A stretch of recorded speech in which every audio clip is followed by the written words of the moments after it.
आप देख रहे हैं मिरर मीडिया। मैं हूं आपके साथ चंद्रा सिंह। स्वागत है आपका खबर अब तक में। चलिए रुक करते हैं अब तक की सुर्खियों पर। धनबाद में छात्र आंदोलन पर कार्रवाई को लेकर विवाद, पुतला छीने जाने और लाठी चलाने का लगाया आरोप।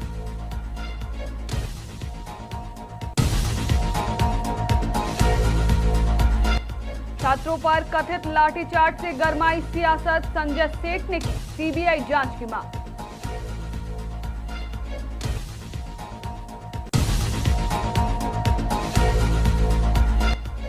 धनबाद के बरवड्डा थाना बना अखाड़ा, विधायक पर गला दबाने का आरोप।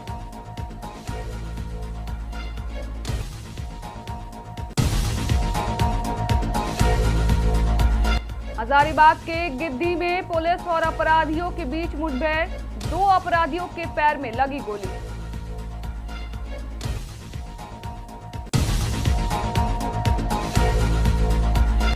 झारखंड कैबिनेट में हो सकते हैं बड़े फैसले, 2200 सहायक पुलिस कर्मियों पर सरकार की है नजर।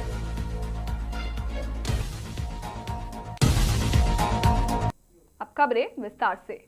छात्र आंदोलन को लेकर धनबाद में सियासी और सामाजिक तनाव बढ़ता नजर आ रहा है।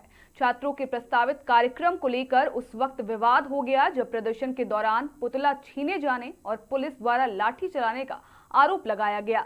बताया जा रहा है कि यह कार्यक्रम राज्य के 24 जिलों में प्रस्तावित था। वहीं पूरे मामले पर सांसद प्रतिनिधि सुभाष रवानी ने जेएमएम के रिएक्शन पर सवाल उठाए हैं। उन्होंने आरोप लगाया है कि छात्रों की आवाज को दबाने की कोशिश की जा रही है। सुभाष रवानी ने कहा है कि शांतिपूर्ण छात्र आंदोलन को रोकना और प्रदर्शनकारियों पर कार्रवाई करना लोकतंत्र पर सीधा प्रहार है।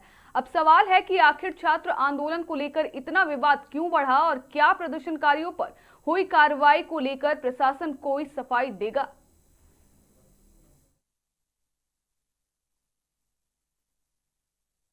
सामूहिक रूप से बैठकर चिंतन करने की जरूरत है, क्योंकि इस तरह के रोड में बैठ के अपने अधिकार को लेने के लिए दबाव बना के किसी का अधिकार पा रहे हैं, कहीं न कहीं ये सही नहीं है। और सरकार के लिए तो सही है ही नहीं, क्योंकि सरकार पूरी तरह से ख़त्म है। सरकार का जो व्यवस्था है पूरी तरह से ख़त्म है। और यहाँ के जो सरकारी तंत्र को आगे रख के अनशनकारी, चाहे उसके अपने छात्र छात्र के बात हो, चाहे कोई आमजन अपना अधिकार का बात हो, चाहे किसी विकास का बात हो, किसी भी चीज़ के मुद्दा के लेके यदि धरना पे बैठता है, और तब आप देखेंगे कि सरकारी तंत्र को आगे रख के किस तरह से अनशनकारी को दबाया जाता है कहीं पर। झारखंड में छात्रों पर कथित हमले को लेकर सियासत तेज हो गई है। रक्षा राज्य मंत्री संजय सेठ ने राज्य सरकार और झामुमो पर गंभीर आरोप लगाते हुए पूरे मामले की सीबीआई जांच की मांग की है। सेठ का आरोप है कि रांची, गिरिडीह और हजारीबाग समेत कई जगहों पर शांतिपूर्ण प्रदर्शन कर रहे छात्रों के साथ मारपीट की गई और उन पर लाठियां बरसाई गई। संजय सेठ के मुताबिक प्रदर्शनकारियों ने प्रशासन को पहले ही मुख्यमंत्री का पुतला दहन करने की सूचना दी थी, इसके बावजूद उन पर हमला किया गया। उन्होंने यह भी आरोप लगाया है कि घायल छात्रों के इलाज के दौरान पारस अस्पताल में पुलिस पहुंची और उन्हें जल्द डिस्चार्ज करने का दबाव बनाया गया। सेठ ने मुख्यमंत्री हेमंत सोरेन से पूरे मामले पर जवाब मांगा और कहा है कि छात्रों पर बरसाई गई लाठियों का जवाब देना होगा। के कार्यकर्ता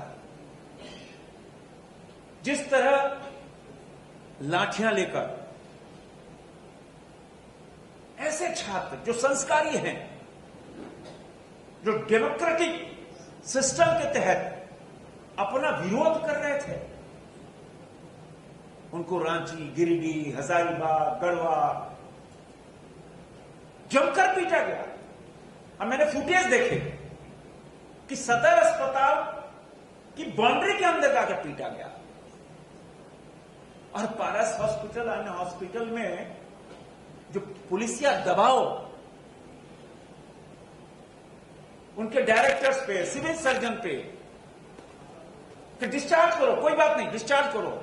बोले नहीं, आईसीयू के लायक नहीं ना, डिस्चार्ज करो, तुमको रहना है कि नहीं रहना है, नौकरी चली जाएगी, कोई हो। ऐसी प्रताड़ना, ऐसा तुगलकी फरमान जो है,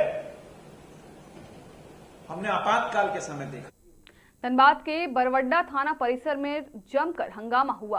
फर्जी हस्ताक्षर से जाति, आवासीय प्रमाण पत्र और वंशावली बनवाने के मामले में गिरफ्तार आरोपी की पैरवी करने पहुंचे डुमरी विधायक जयराम महतो और मुखिया समर्थकों के बीच विवाद इतना बढ़ा कि थाना परिसर ही अखाड़े में तब्दील हो गया। आरोप है कि इस दौरान मुखिया पुत्र प्रदीप कुमार रजक के साथ मारपीट हुई।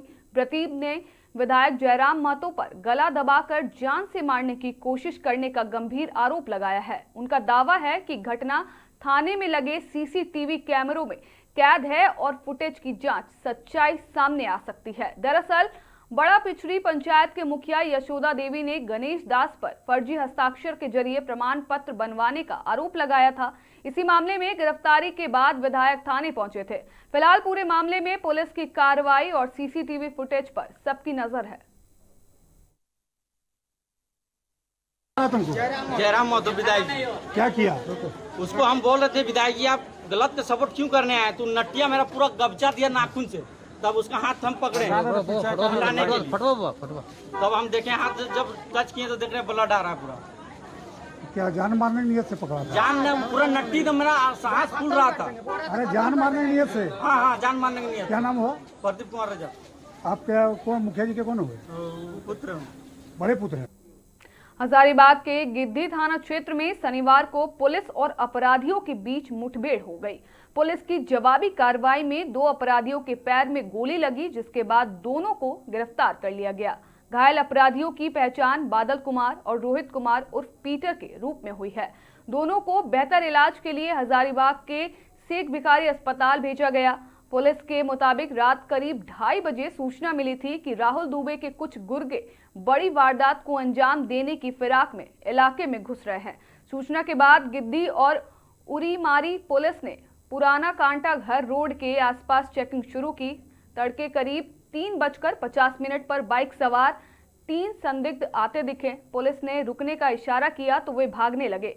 बाइक गिरने के बाद तीनों जंगल की ओर भागे और पुलिस पर फायरिंग शुरू कर दी। जवाबी कार्रवाई में 2 घायल हुए, जबकि तीसरा अपराधी जंगल का फायदा उठाकर फरार हो गया।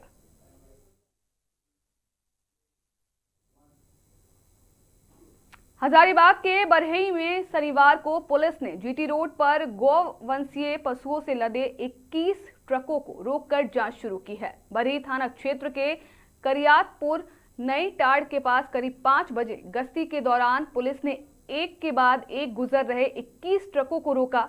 बताया जा रहा है कि सभी वाहनों में गौवंशीय पशु लदे हैं और ट्रकों के आगे पीछे एनिमल कैरियर के बैनर लगे हुए हैं। पशु मालिकों का दावा है कि वे बिहार से बंगाल पशुओं को लेकर जा रहे हैं और उनके पास सभी जरूरी दस्तावेज मौजूद है।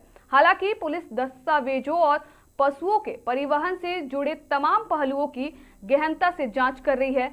बरहई थाना प्रभारी इंस्पेक्टर विनोद कुमार ने कहा है कि जांच पूरी होने के बाद ही पूरी स्थिति स्पष्ट हो पाएगी।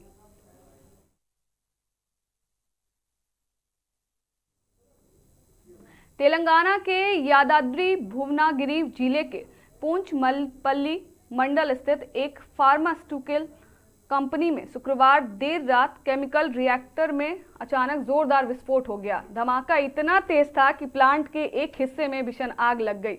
हादसे में 2 कर्मचारियों की मौके पर ही मौत हो गई, जबकि 9 अन्य कर्मचारी घायल हो गए। पुलिस के मुताबिक घटना उस वक्त की है जब नाइट शिफ्ट में कर्मचारी काम कर रहे थे। धमाके के बाद कंपनी परिसर में अफरा तफरी मच गई। सूचना मिलते ही फायर ब्रिगेड की कई गाड़ियां मौके पर पहुंची और काफी मशक्कत के बाद आग पर काबू पाया गया। घायलों को इलाज के लिए अस्पताल भेज दिया गया है। फिलहाल पुलिस हादसे की वजह की जांच कर रही है।